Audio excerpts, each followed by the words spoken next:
Hello and welcome everyone to Scientists in Action. I'm your host, Kate from the Denver Museum of Nature and Science. And today I am so excited because we have someone who is visiting us from Canada, came all the way to Colorado to talk to us about both art and science, which are two of my favorite things, and the ways they kind of blend together, which is pretty neat.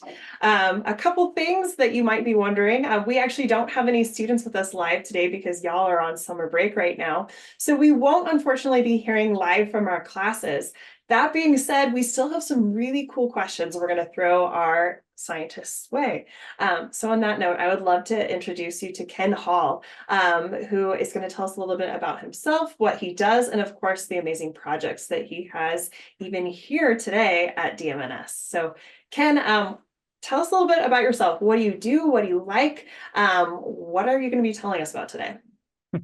I do a little bit of everything, but today we're here to talk about Legacy, which is the life-size killer whale skeleton that's traveling around as part of the Orcas, Our Shared Future exhibit, which is on display here and is absolutely looking fantastic. Very cool. And I understand you have a little bit of a presentation for us that talks about like the process of what it was like to create Legacy, as well as just maybe your background. Is that correct? Yeah, absolutely. Everybody sort of wonders, what would inspire you or how crazy do you have to be to take on a project like this? So we can get into a little bit of the behind the scenes of how it was made and kind of the story that inspired me to make it in the first place. Cool. Take it away. I cannot wait to hear more. Okay, perfect. Our journey begins with a remarkable individual, a majestic creature of the sea whose story touched the hearts of many and served as the inspiration for Legacy. In 2002, on the North Olympic Peninsula in Washington State, an extraordinarily tragic event occurred. A female transient orca known as CA-189 was found stranded on a rocky beach with her massive form lying helpless in the shadows. Just offshore, a healthy young male hovered close by, refusing gentle attempts to guide him into deeper water. And although the male orca was eventually saved, the female orca was lost. And when scientists did a full necropsy on her body, they made a shocking discovery. She contained the highest loads of toxic chemicals ever recorded in a marine mammal. She had the highest levels of DDT and PCB ever recorded in an orca. And that really underscores the long-term consequences of our actions on the environment. So DDT, for instance, was banned in the 1970s, over 50 years ago, but it's still persistent in the environment today and affecting, animals in our ecosystems. And the stranding really captured the attention of the community, including local school children who learned about her story and gave her the name Hope. And that really served as the inspiration for me to create Legacy. To truly appreciate the profound impact of Hope's story and the message conveyed by Legacy, we need to delve deeper into the intricate web of the orca salmon forest ecosystem. This ecosystem is a perfect blueprint for the delicate balance of life itself. There's an intricate relationship between the temperate forests of the Pacific Northwest and the salmon that breed in the streams of these forests, and the orcas that depend on those salmon once they return to the sea. These temperate forests are areas of immense biodiversity. They play an important role in providing and recycling nutrients, which in turn support an abundance of life, forming the basis of the food chain. The massive forests help to capture precipitation, and the forest floors and roots serve as massive biofilters, purifying the water as it trickles into streams. These streams provide cold, well-oxygenated water that the salmon require to spawn. Pacific salmon may swim hundreds, even thousands of miles to return to the stream where they hatched in order to spawn, depositing their eggs in gravel nests called redds. The salmon will die within a few days of spawning, but these dying salmon, as well as those caught by bears and other predators, contribute vital nitrogen to the forest ecosystem. With the next generation of salmon hatching upriver, they are carried by the current back to the ocean, where they will spend the majority of their lives. A great deal of life depends on this in the Pacific Northwest depends on the salmon, which makes them a keystone species. This includes the southern resident orcas. Salmon forms the bulk of their diet, and the average orca must consume between 18 and 25 fish a day to maintain their energy levels. This means the pod must catch a minimum of 1,400 fish a day, almost 500,000 fish a year. So that's an awful lot of fish. And as we know, there's a lot of pressures on the fish population, which in turn then obviously has knock-on consequences for the killer whales because they can no longer find enough to eat. Clear-cut logging of the old-growth forests is destroying the key salmon spawning grounds, and urban development and farming within their watersheds is increasing the amount of runoff that is flowing into these cold water rivers. The result is warming, silting, and pollution of the cold water systems that form the backbone of this ecosystem. With salmon being the main diet of the whales are struggling to find enough to eat, and what they are eating is often contaminated. And this is pushing the resident killer whale populations to the brink. Because of their place at the top of the food chain, orcas are considered to be an indicator species of the health of the marine ecosystems in general. But when orcas are in decline, it's a stark warning that the entire ocean is facing significant challenges. But orcas aren't just indicators of marine health. As top-level predators, they're also good indicators of the environmental factors that affect us as humans as well. Exactly what they're putting into their mouths is the same salmon that we're putting onto our plates, and they have the same contamination in them as well. When I first set out on this creative journey back in 2013, I was searching for a way to rekindle our sense of connection to the natural world. I knew that whatever I created had to be substantial, something that would command attention and provoke thought and discussion. I was drawn to the grandeur of large mammals, particularly those that, like us, exhibited complex community and social structures. But which creature could truly capture the essence of what it means to be connected to the natural world? Enter Hope, a name that would come to symbolize far more than just an individual orca. It became the foundation of my artistic journey. I was deeply moved by Hope's story and the realization that we as humans had played a massive role in her suffering. The orca was a perfect ambassador, a globally recognizable, highly intelligent social mammal, helping people to connect emotionally with this exhibit. This keystone species reminds us that, as David Suzuki says, the environmental crisis is a human crisis. The more I learned about her story, the more I felt compelled to draw attention to the staggering scale of our impact on the natural world. And I felt that art could be a powerful means of communication, a medium that could transcend language barriers and help reach people from all walks of life. During my research, I came across the Orca Project, which was established by the Port Townsend Marine Science Center to raise awareness of these remarkable animals, the threats they face, and the things we can do to help them survive. It turns out that during Hope's necropsy, 3D scans were made of her complete skeleton by the Idaho Virtualization Laboratory. Basically, they made a full 3D scan of the skeletons and then created this orca bone atlas, which allows you to rotate all the bones around in 3D on the web, which is really cool. If you want to see what an orca skeleton looks like, you should definitely go, check this out and spin the bones around. And you can even compare them to the actual bones, the wood bones in Legacy, and see how closely I got it right. But anyway, the background that I have, I've actually went through mechanical engineering and fine arts at university. And everybody said, what the heck are you going to do with those two courses? They seem so unrelated. But they couldn't be a better background for the sort of things that I've done, because first of all, I went into computer game development, and it was a perfect blend of the technical and the process management skills with the creative skills from the fine arts. So, I was able to put those together and sort of start to create these immersive experiences. But it also gave me the knowledge that I needed to manipulate objects in 3D on computers and things like that. And so that's why I was able to take the 3D scans that they'd done, that the Port Townsend Marine Science Center had created of Hope's skeleton. And graciously, they donated that data to me for the project. And I was able to take that and make templates for the various pieces that would become, part of her skeleton, and then use those to construct, the carvings. From the beginning, it was my vision to have Legacy tour museums and galleries across Canada and the US in order for her message to reach as broad an audience as possible. But articulating a complete whale skeleton is a challenge, for exhibitions in itself. But doing it in such a way that allows it to be toured around, put up and taken down, fairly regularly, required a unique blend of creative and engineering skills. And again, luckily, my background allowed me to do that. One of the things I did, sort of while looking for how to articulate skeletons, was to come across this gentleman, Lee Post, who works out of Alaska. And he's created this series of books for just about every animal you can imagine for museums and galleries. So everything from dinosaurs to whales to bears to seals. And it basically goes through all the steps in preparing a skeleton for exhibition. And so one of the things that, I've talked to a few kids groups about, it's kind of gross, is that the first half of this book is all about rendering the skeleton. So how to take this animal and get rid of the flesh and muscle and that sort of thing that we don't want to show and just be left with the skeleton. So it talks about different ways like burying the bones so the flesh decomposes, or, sort of boiling it away, or even using beetles to eat the flesh off the bones and things like that, which I know you guys do here at the museum in your prep shop, which is kind of cool. Yeah, we do have dermestids, just because it's hard to get rid of all that kind of soft material. And when you're trying to get just the skeleton, the beetles take care of it pretty quickly. So that's really cool. Fortunately, when I was building Legacy, because I'm making the bones out of wood, I was able to skip the whole front half of the book and just get back to the part where they put the skeleton back together again, which was great because I was, I wanted nothing to do with that, the rendering process, because it sounds very messy and very smelly, and I'm very happy I didn't have to do that with Legacy. But interesting to know that that's what they have to do for museums, of course, to exhibit these skeletons. So the exhibit itself was designed in modular fashion to allow it to be, set up and taken down easily and shipped around the country. So we did a fair bit of engineering, obviously finding out, where's the center of mass so that she balances well when she's hung, but also what are the specifications of the materials in order to make sure it's structurally sound.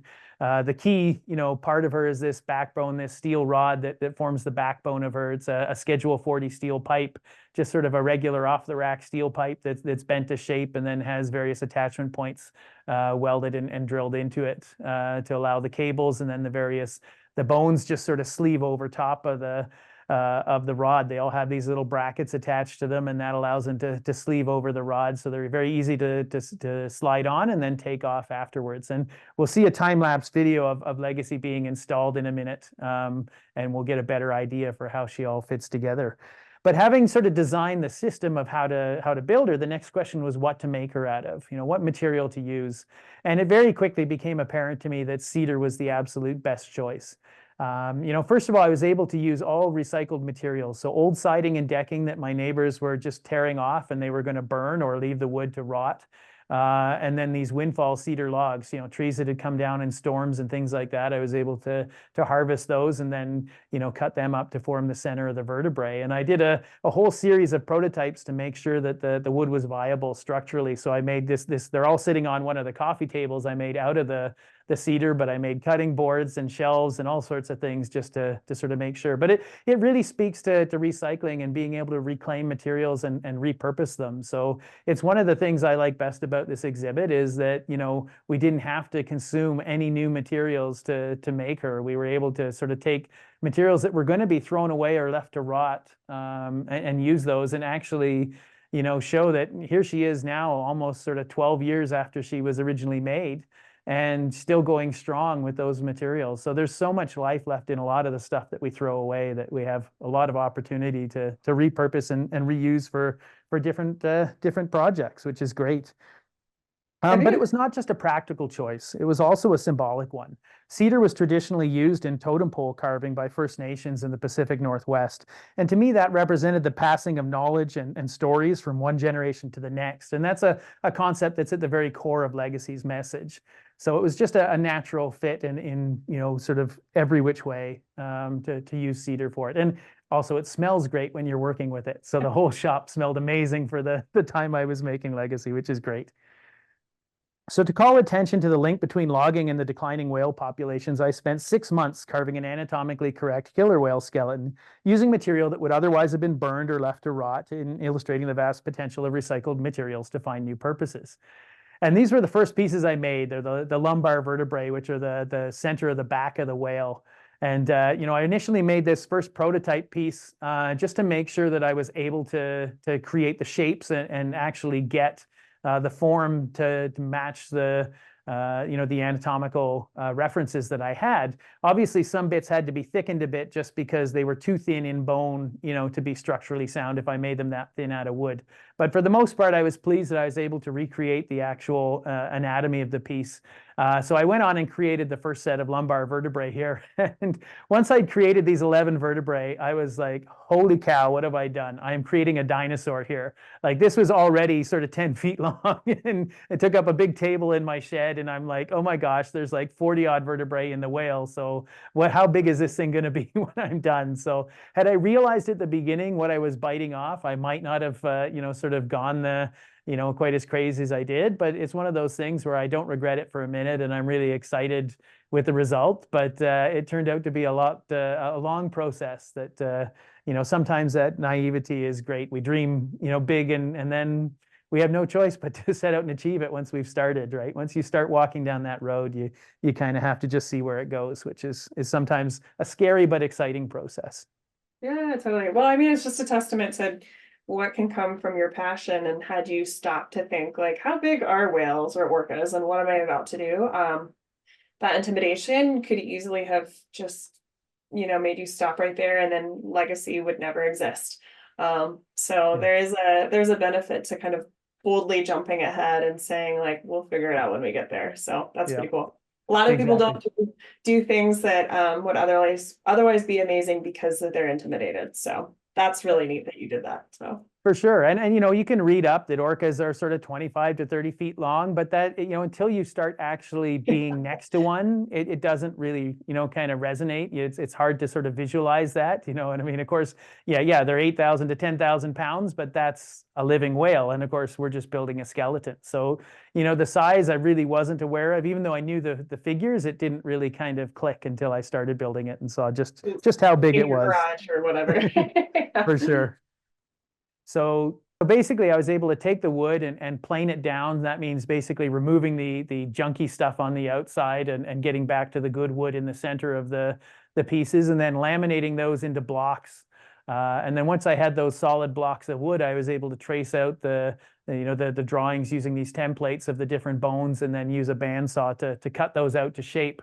And then once I had those cut to shape, I was able to then use a combination of sort of angle grinders and saws and sanding blocks and that sort of stuff, chisels to carve the pieces into shape, to match their final form. Again, just using the drawings and this is where it was really useful that they had created that bone atlas that I could spin the pieces around in 3D, or in my case, once I had the data, I could spin them around in 3D and see, how did they look from all angles. So it wasn't just I had a top, left, and front view, which was great for, roughing them out, but then I actually had the three-dimensional, was able to sort of look at how the surface, topology felt, so that I could, try and get it as accurate as possible. And this is actually a time-lapse video of Legacy being installed. And basically, it takes about 6 hours for us to set Legacy up, and this is compressed into 6 minutes. So I wish it took this short to set up, but as you can see, we thread the vertebrae over the steel pipe, and then the skull has a pin in the back of it, and it gets threaded into the pipe and gets pinned by the last pin that's holding the cables of the neck. And that all basically anchors the piece in place, and then we have these various attachment points that we're able to hang the rib cages off of, and then also hang the flippers. There's a big harness in the center that holds the flippers in place and allows them to kind of move a little bit. So with wind currents, the Legacy can actually swim a little bit as she's and the silk screen banners over top are designed to be light enough that the wind currents can ripple those as well. So if there is a bit of wind moving through or even air circulation moving through the studio where she's being exhibited, she will sort of swim a little bit, which is kind of exciting. So yeah, it's really neat. This is a installation that we're seeing here at ground level, which is obviously easiest to install because we don't have to get up and down so much. But we've installed her in places where it's 30 or 40-foot high atriums, so it's you're on scissor lifts, and every sort of next bone you have to put the scissor lift down, get the next couple of bones, put the scissor lift up, and that just sort of obviously increases a bit of the installation time. But it's a fun process, and of course it only takes about 4 hours to take her down, which is nice. It's a little quicker because you don't have to worry about about sort of measurements and things like that, distances, and sort of laying all that out. So it makes it really easy for her to travel around. She packs into 9 sort of little plastic tubs that come from Home Depot, and then she can sort of tour around the countryside, which is great because it helps to bring her to audiences who normally wouldn't be able to engage with something like this if it were only exhibited in one particular venue or larger particular venues. Can I ask, how much does Legacy weigh? So because it's reclaimed cedar, it's actually very light. It's only about 400 pounds. Obviously, the heaviest part is the steel pipe in the backbone, but that's not even that heavy because it's a hollow pipe. So the skull is actually the biggest single piece in the sculpture, and probably weighs about 100 pounds, probably weighs about a quarter of the weight of the whole skeleton. And so you do need a couple of people to put that into place. But once that's in place, the rest of her is fairly light, because cedar is naturally a very light wood, and the fact that it's so aged makes it very light indeed. What was how much did you say orcas weigh in entirety when they're alive too? And they've They got all typically this weigh about solution. 8,000 to 10,000 pounds or so. Yeah. Wow. So versus the much lighter wooden skeleton, that's pretty wild. So Yeah, cool. absolutely. Yeah, for sure. So I also designed and commissioned three 33-foot-long silkscreen banners to serve as the backdrop for Legacy. I commissioned these from an award-winning textile artist who at the time was my neighbor, Pat Burns-Wenland. And she created these and dyed them a blood red color, so that they represented the poisoned and distressed and heated water systems, and filled them with ghostly images of disappearing salmon, to illustrate the challenges that the orcas are facing. And it really serves as a poignant backdrop, both to highlight the sculpture from an artistic sense, but also, from a story sense, to sort of really tell the backstory of why we're looking at a skeleton here of a whale and not, a living, breathing whale. Okay, so Legacy is not just an artwork, though. She's also a call to action. She challenges us to confront the fragility of our ecosystems and to acknowledge the ripple effect of our actions, and really to take personal responsibility for the world we share. And there is reason for optimism. After the restoration of their migratory corridor, Pacific salmon returned to the Cedar River Municipal Watershed in Western Washington for the first time in over 100 years. They had been blocked by the Landsberg Dam, built in 1901, but in Seattle, they installed a fish ladder there in 2003. And in February of last year, a federal decision was enacted to shut down 15 open net salmon farms around BC's Discovery Islands. And also last year, the Pacific Salmon Commission said it was increasing its projections of pink salmon returns to a high of 11.6 million, up from earlier estimates of 6 million fish. Dr. Alexandra Morton, who's a marine biologist who's worked tirelessly on behalf of Pacific Salmon, said she had been watching the salmon for almost 2 decades and said last year's pinks are the healthiest she's ever seen.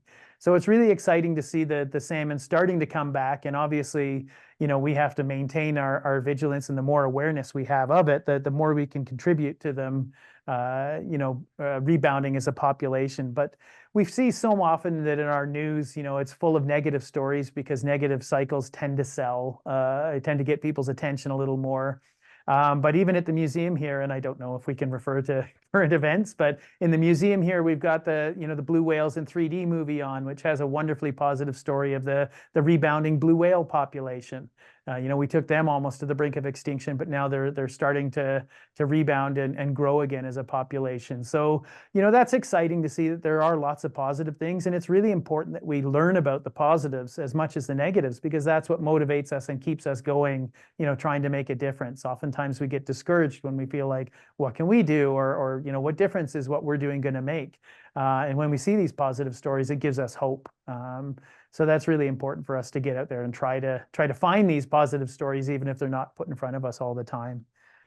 So what can we do? Well, good decisions start with good information. We can read articles, watch documentaries, talk to people to find out what's happening in the environment right now, find out how things are made, find out what's in the things that we use every day. The more we understand how everything works, the better equipped we are to make smart decisions and understand their consequences. If we all do our bit, there's lots of changes we can make in our own lives that can make a difference, whether it's turning off the lights when we leave a room or not leaving the tap running while we brush our teeth. And as Legacy's shown us, there's lots of potential for recycling and reusing materials. And in addition, just avoiding using disposable items in general, batteries, water bottles, etc. So trying to sort of, limit our consumption. But the biggest thing we can do is really just experience nature. Getting out and spending time in nature or in a natural environment, visiting a park, feeding birds, planting a tree or a garden.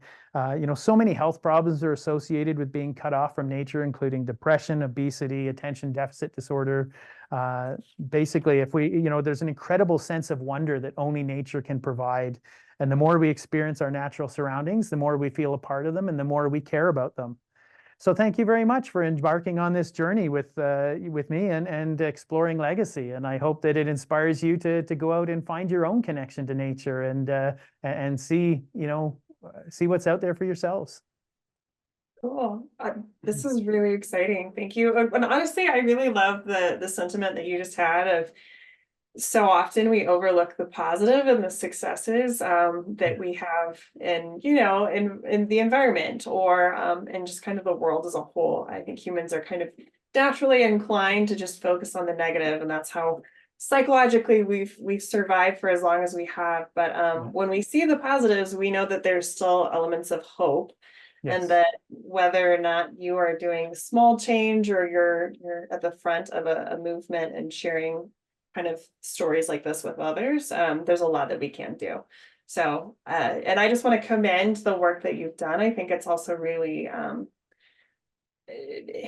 love the kind of just the intentionality you have is taking like those recycled pieces and saying, okay, what message am I interested in sharing with people of all generations about this kind of art and this science? What's the best way to communicate this, but also honor kind of the story behind it, and you didn't Absolutely. incur further materials or damages to the environment by buying wood and stuff. It was like, no, what's accessible, and what would really do that orca justice, Yeah. as I'm creating her skeleton from wood. So that's really neat. I love the thought that goes into that. And I think that's really just more of what humans need a lot of today. And when we think about making those kind of positive changes. So can I ask some questions? I don't know if there Absolutely. are things that I'm sure you get a lot of questions about, but For sure. I guess one question I would have is, as far as kind of just this design process goes, um, do you feel like more of a scientist or an artist? How do you how do you feel like you're able to kind of exist in this space? I think a lot of the times students in particular have this idea that we have to be a scientist or we Yes. have to be an artist and we can't do both. But you've kind of found that sweet spot. So what was it like existing in that space for you? I think, that's one of the most interesting things is that I think, it's really difficult when we put labels on things, because we put everybody in boxes. And the beauty of being humans, what's got us here to this point is our adaptability, the breadth of things we're able to do and the number of circumstances we're able to adapt to. So for me, I really try to avoid labeling anything as strictly science or strictly art, because to me the two are so neatly intertwined. As we've seen here, even creating a piece like Legacy, there's so much of both the science in terms of the research, going and talking to the scientists and really getting to understand, what are these persistent chemicals and how do they affect the whales, and how do they affect their bodies and their physiology, and really understanding that mechanics. So in some places, I got a really depth level of knowledge in that the toxicology of these whales.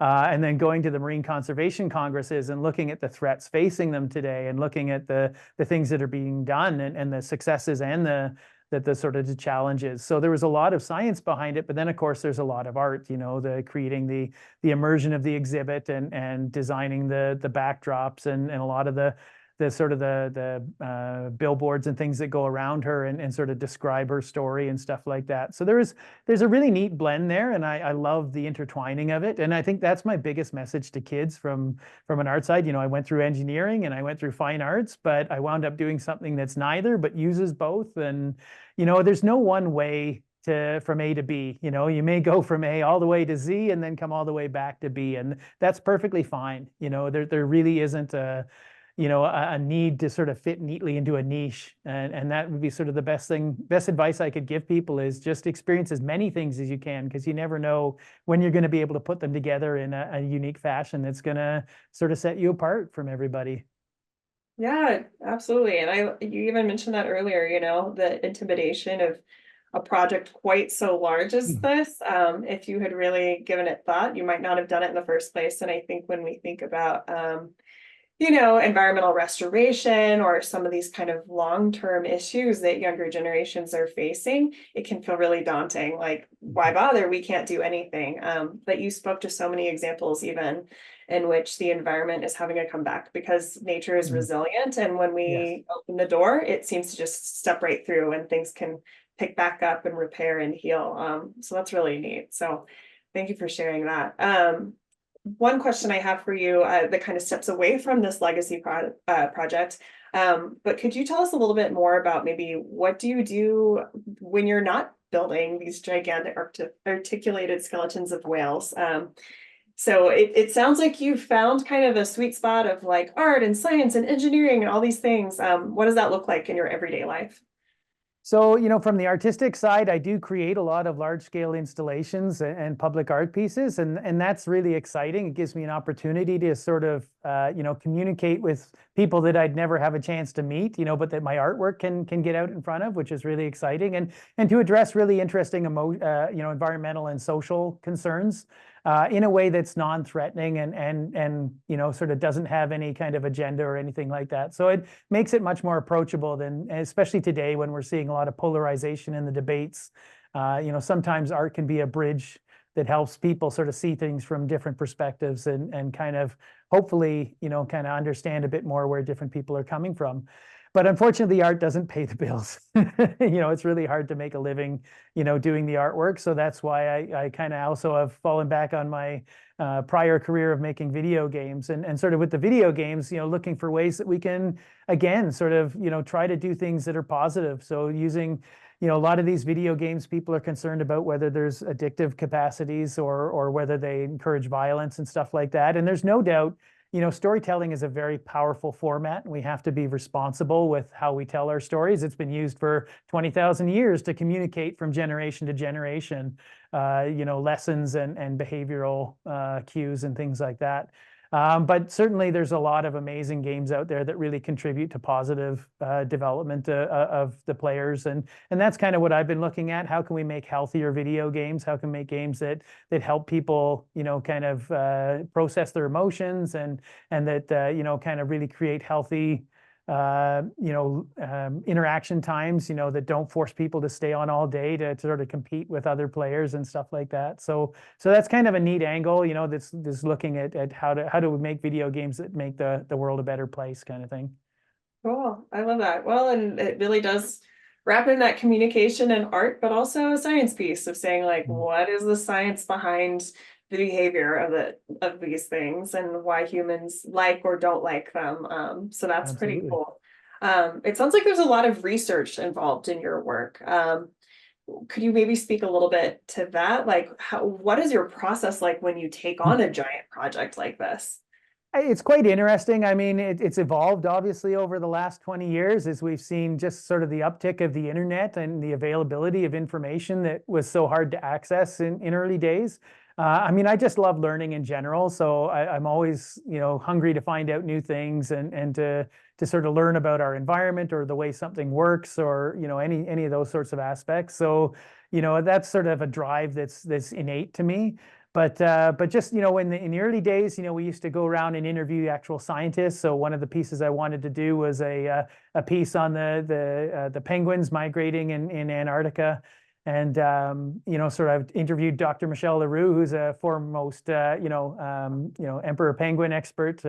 And that was exciting, got to go to an International Marine Conservation Congress and meet a whole bunch of scientists and expose all kinds of neat topics and see what people are studying and sort of what are issues out there today. And so that just set all kinds of neat ideas rolling. But then, of course, you're also looking at all kinds of books and literature. I mean, in the old days, we had to go and buy these books and, buying like sort of, 4-inch thick books to sort of study a subject like salmon or something like that. Whereas nowadays on the internet, we have access to so much information and we're able to find out about people like Dr. Alexandra Morton and her work with the Pacific Northwest salmon. And it's just exciting to sort of be able to sort of find out about those people and then reach out to them via email and actually have a chat, sort of about, some of the issues that they're studying. So that's really exciting too. So there's lots of research, but there's so many people. And what you find is that the people that are passionate about these topics are just more than happy to share that information and help spread awareness about the issues that they're dealing with. And so it just makes it such a positive, rewarding experience to explore these areas and come away with a bit more knowledge. Well, I think it's really nice and it's cool that you can reach out and that people are so willing to share their information. It goes to show just how strong, communication and community are. And when people care 100%. about something, whether it's the environment or, a social behavior or things like that, that they're, more than willing to help out when people ask. I'm going to pivot and I'm going to ask you some questions that I'm sure our Sure. younger audiences would love to know specific to orcas. And I realize you are not like a whale scientist in itself, but you clearly know quite a bit about them. I mean, you just made a 25-foot model of one skeleton, which Yep. is pretty cool. So maybe could you tell us a little bit about some of these whales? Because I'm sure you had to learn a lot when you were doing this research. Like, what do they eat? How long do they live? How Yeah. big are their teeth? How strong are their bites? Because I heard that one earlier and it was pretty intimidating. So tell us a little bit Sure. about like orcas themselves. What did you find out in your research? Well, I mean, to start with the basic stuff, orcas, are about 25 to 30 feet long. The males are typically larger than the females. They weigh about 8,000 to 10,000 pounds. But the largest orca was, I believe, around 37 feet long and weighed 22,000 pounds. So that was an incredible male that they they found. So there's lots of variety there, but they live in family groups, around a matriarch. So they have basically a grandmother whale who, with all her children and grandchildren, they stay together as a family group. And it's really neat because the matriarch really passes along all the knowledge, all the behavioral cues. So they wind up, each pod sort of has its own, behaviors, its own kind of social structure and their own dialect, their own song. So they all sort of communicate. Each pod communicates in their own language, and it can be as different as humans across the globe, and that's kind of really neat to see that they kind of mirror similar, behavioral traits. They're incredibly fast, which was one of the things that surprised me the most. They swim about sort of 30 knots, which is the speed of a modern destroyer. So if you think about that, a modern warship, whipping through the seas, and these whales can swim as fast as that. So, as hunters, they have to be fast to catch, especially the big whales like the blue whales and things like that they do occasionally hunt. So it's pretty impressive. And of course, in parallel with that speed, you mentioned their bite force, and we were just sort of looking that up because that was a question we got asked at one of our recent presentations to a school group. What's the bite force of an orca? So we looked that up, and it turns out it's thought to be around 19,000 pounds, which is just 19,000 psi, pounds per square inch. Which is just incredible when you consider that a great white shark is around 4,000, or a grizzly bear is around sort of 900. So it's kind of almost mind bending that they're that powerful. But they are huge animals, and basically they've got a lot of muscle structured around their mouth. And then it's so amazing to me that such a powerful animal has such strong social bonds and such, sort of vivid emotions. Like we're seeing it now with a lot more of as we study them a lot more closely, that there's a lot more awareness of their sort of emotions and their ability to play and have joy, but also to grieve and things like that. So when we do see these whales that are lost, or a whale that's lost a calf, we're seeing a lot of the, grieving process where, much like a human would if they lost a child, So we're really starting to understand that we're not so different from these creatures, and that we really have to sort of look after them. We have to make sure that we're not causing, their suffering. And some of the sort of the challenges that they're facing right now are pretty spectacular.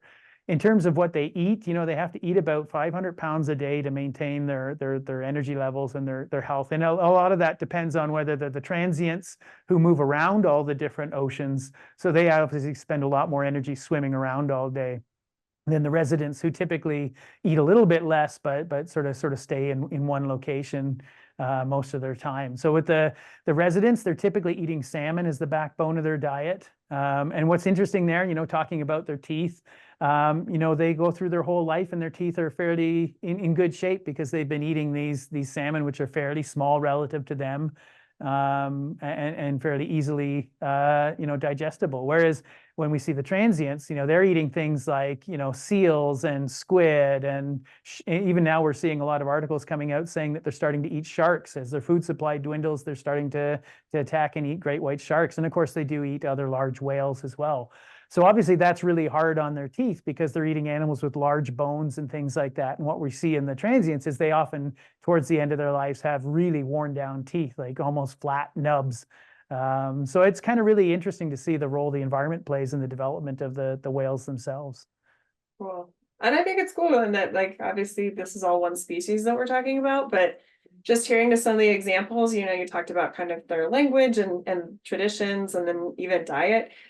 They're incredibly diverse, much like humans around the Absolutely. world, and food preferences and the way we communicate with each other and our family structures and all that. So that's pretty cool. That is really neat.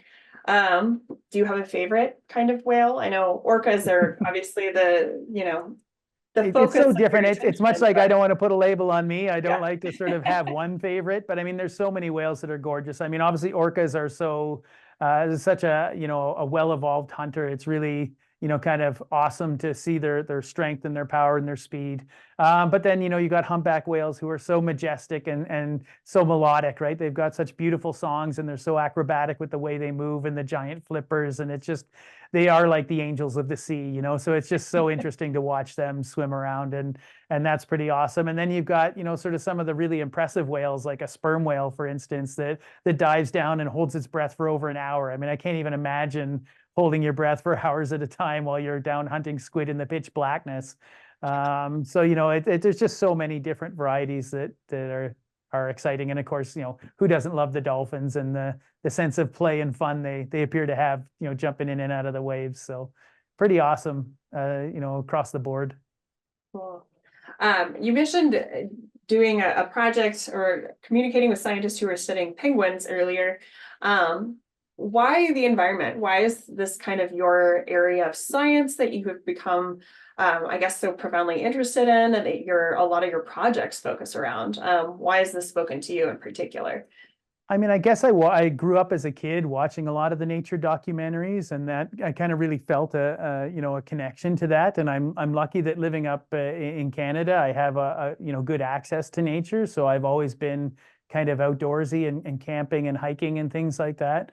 But also, it just the more I learn about it, the more we realize that what affects the environment affects us as well. So it really is such a personal connection, and it's like, hey, we've got to stop hurting the environment because we're only hurting ourselves. And it's a message that really resonates with me. So, that's really kind of what's driven my passion for doing environmental projects.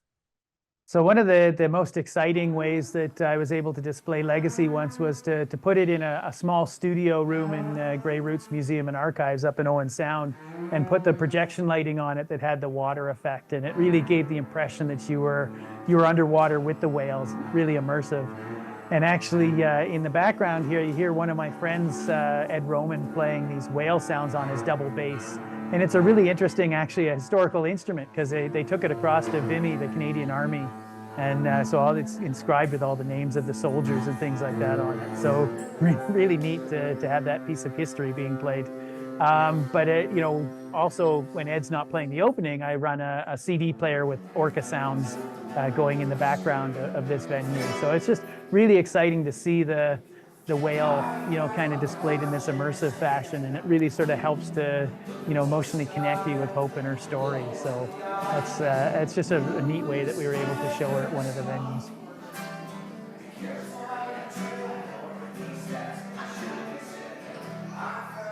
So here's a question about maybe kind of your work outside of legacy. Have you done other skeleton-based projects, or do you always work in wood? What other kind of environmental centric projects have you been interested in or worked on previously?